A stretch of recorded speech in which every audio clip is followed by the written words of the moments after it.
Shall we begin?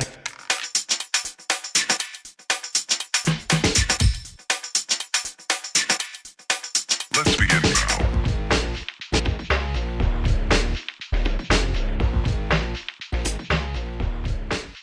How's it going, everybody? It's Chris from Brick and Mortar Brewing Company, and it is Homebrew Wednesday. So happy Homebrew Wednesday, all you guys and gals, for that matter.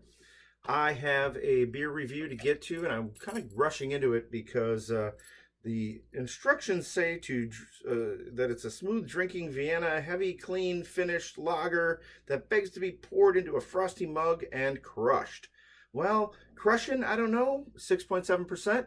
I think those are definitely not a slamming beer, but maybe it'll go down easy. It is from the one and only Mike Dean of the Dean's List, and I will be for sure to put his channel down below. So he said to do the frosty mug. So I have a frosty mug, which I can't say I've even ever used. I got it at a wedding many, many, many years ago. It's got my name on it and everything. Yeah, let's crack into it while this is still up to par with what the brewer suggests I do. So a slight hiss on that. And a pour.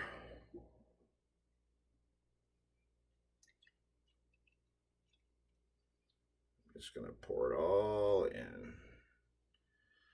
All right, well, Mike, just from even this distance, I can smell the malty goodness of this one. The color is awesome. If it wasn't a frosty mug, you could experience how clear that beer is. Give it a smell. Oh yeah, lots of dark fruit. Kind of a date, heavy, like dark, rich caramel, not sweet caramel. Very nice. Super cold, as suggested, as I'll say again. So, let's get into it. Cheers, Mike. Thanks once again.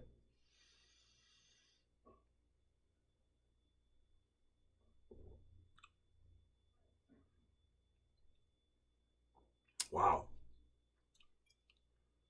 The mouthfeel is so round.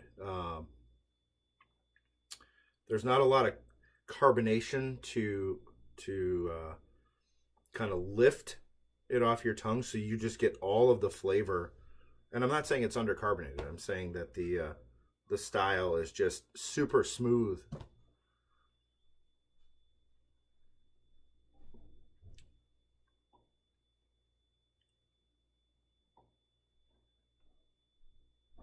Yeah, I'm going to stick with my aroma description.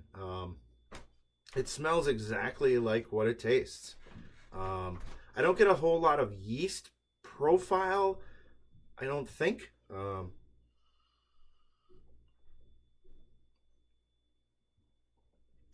I think it's more of a clean lager instead of, like with my Helles, I think that the lager yeast gives off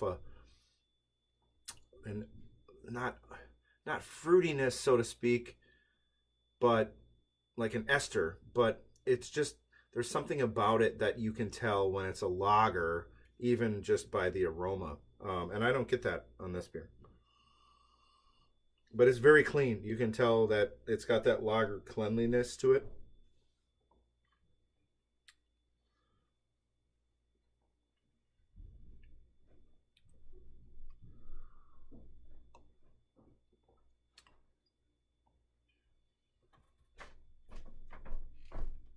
And I'm going to stick with the deep caramel, slight date flavor.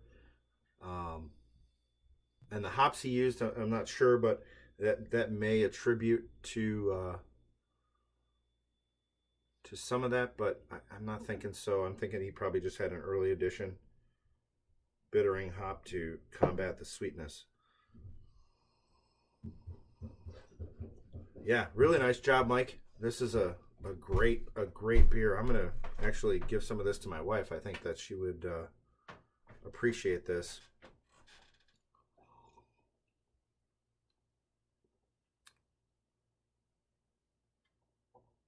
I can see what he means by crushable, because you don't know that you're drinking an almost 7% beer, and until you're about 3 or 4, 5 into it, and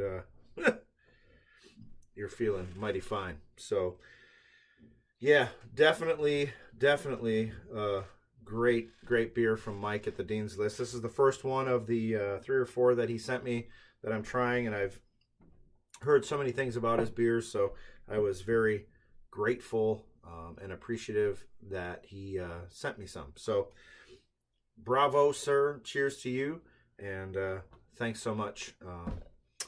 And I'll be right back in a second. We'll do some more updates from the brewery. Cheers, guys. All right, I'm back. Dropped a little bit of what was left of that sample of Mike Dean's beer over to my wife and let her try it, and she rated it big thumbs up. So once again, great job, Mike Dean. So what's been going on with Brick and Mortar Brewing Company? Well, a week ago Wednesday, today,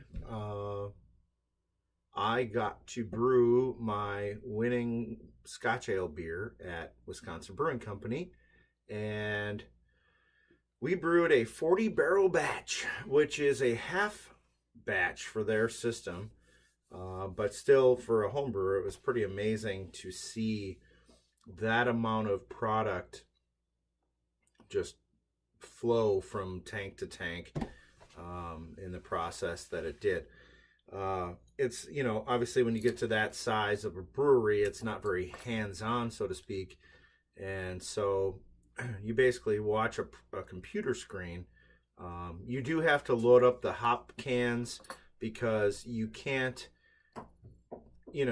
risk dumping hops in the top of the manhole of the boil kettle when there's 40 barrels of liquid, excess of 1,200 gallons of liquid bubbling away. You'd get serious steam issue, burns, and just condensation everywhere, and all of that kind of stuff. So they have actual canisters, and I think that they have about 5 of them that they can do hop charges in the boil, and I'm sure they could reload them and reassign them if they needed to. But so this batch of 40 barrels took 4,000 pounds of grain and 14 pounds of bittering hops, and the yeast that we pitched was a 5-gallon slurry.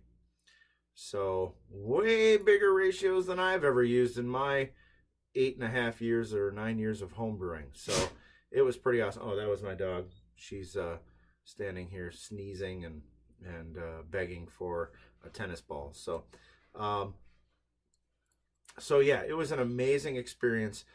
Pitching the yeast, we had to take a scissor lift up to the top of their 240 barrel fermenter vessel to pour the slurry into.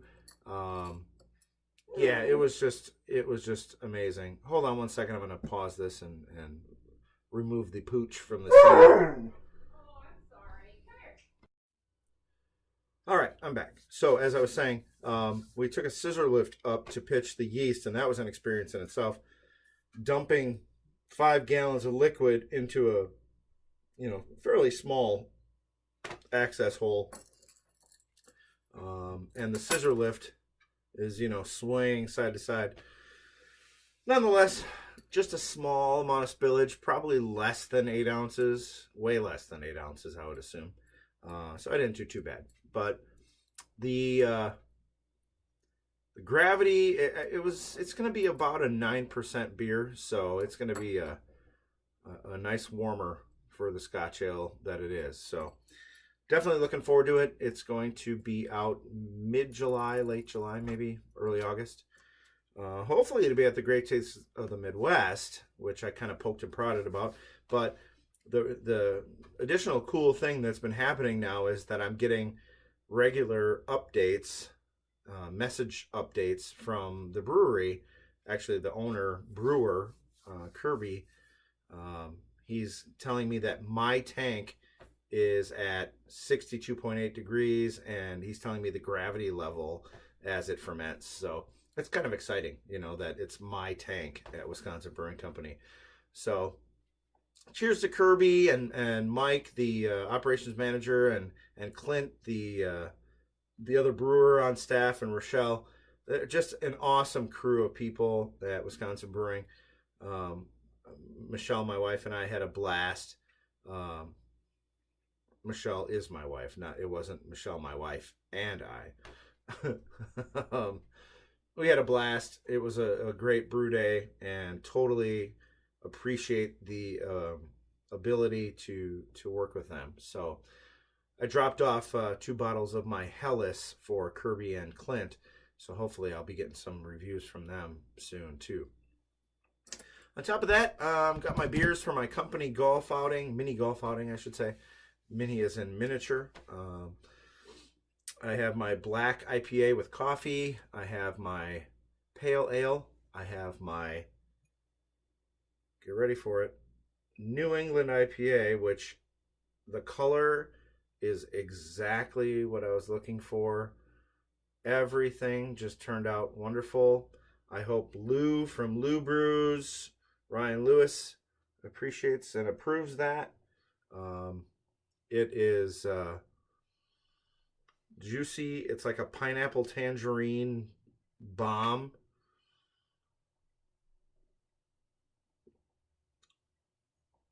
Yeah, I would do that one over and over and over again. Brew it, that is. So I'm taking that one to the company event, and then my Munich Hellas is also going. So lots of good stuff. Also want to say a big shout out to Dan DeSaletz from Effet Let's Brew It.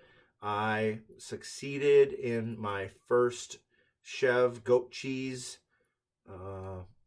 making, we'll call it. I don't know what else you call it. It's not brewing. It turned out awesome.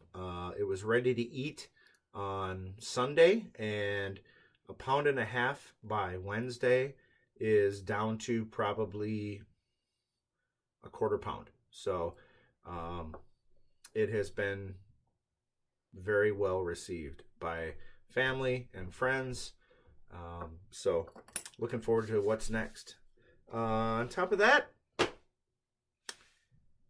I am looking forward to NHC. I'm looking forward to the collaboration brew exchange. I have my beers to bottle up either tonight or tomorrow night. And looking forward to what everybody has to bring to that table.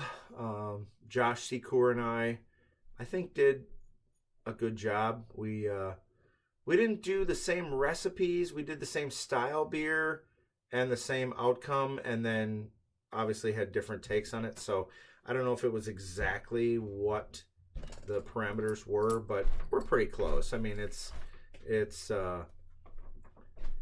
I think by the pictures that we've exchanged of the color of the beer and everything, we're pretty close. So definitely looking forward to tasting what everybody else has done.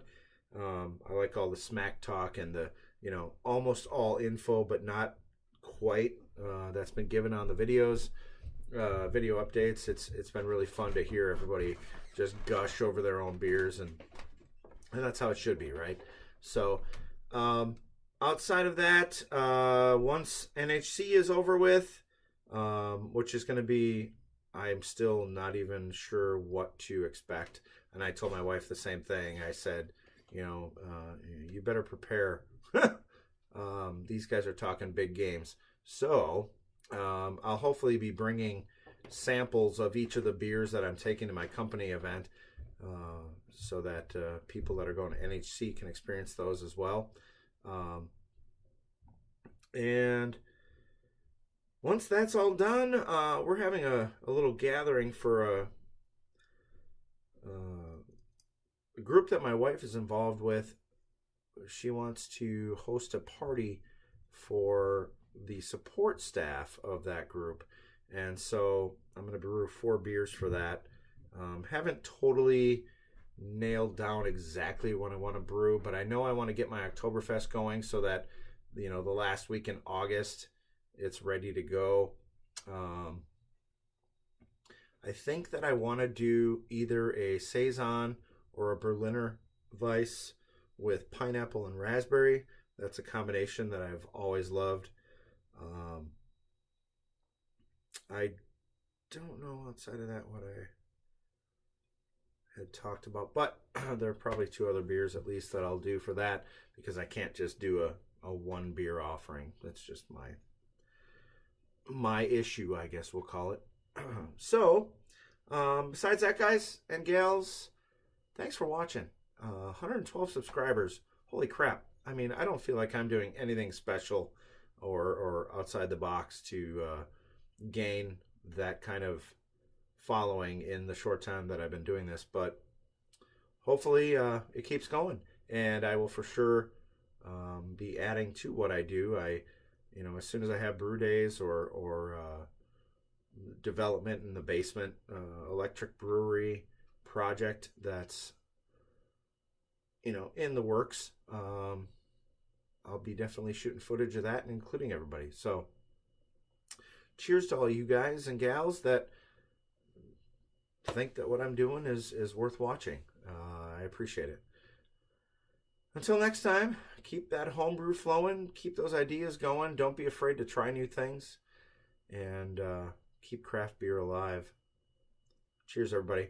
Till next time, take care.